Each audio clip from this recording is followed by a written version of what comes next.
রোজ ৫ litre জল খেলে শরীরে কি হতে পারে জানেন?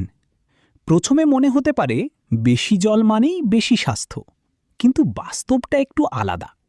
অতিরিক্ত জল খেলে সবচেয়ে আগে যে পরিবর্তনটা দেখা যায় তা হলো বারবার বাথরুমে যেতে হবে।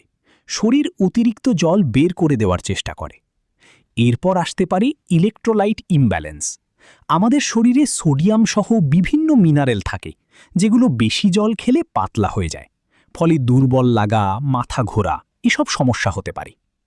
কিছু ক্ষেত্রে পেট ফোলা বা অস্বস্তিও অনুভব হতে পারে, কারণ শরীর একসাথে এত জল নিতে অভ্যস্ত নয়। সবচেয়ে গুরুত্বপূর্ণ বিষয়, অতিরিক্ত জল রক্তকে অস্বাভাবিকভাবে ডাইলিউট করে ফেলতে পারে, যাকে বলে ওয়াটার ইনটক্সিকেশন। এটা খুবই বিরল, কিন্তু হলে বিপজ্জনক হতে পারে। তাহলে কতটা জল খাওয়া উচিত?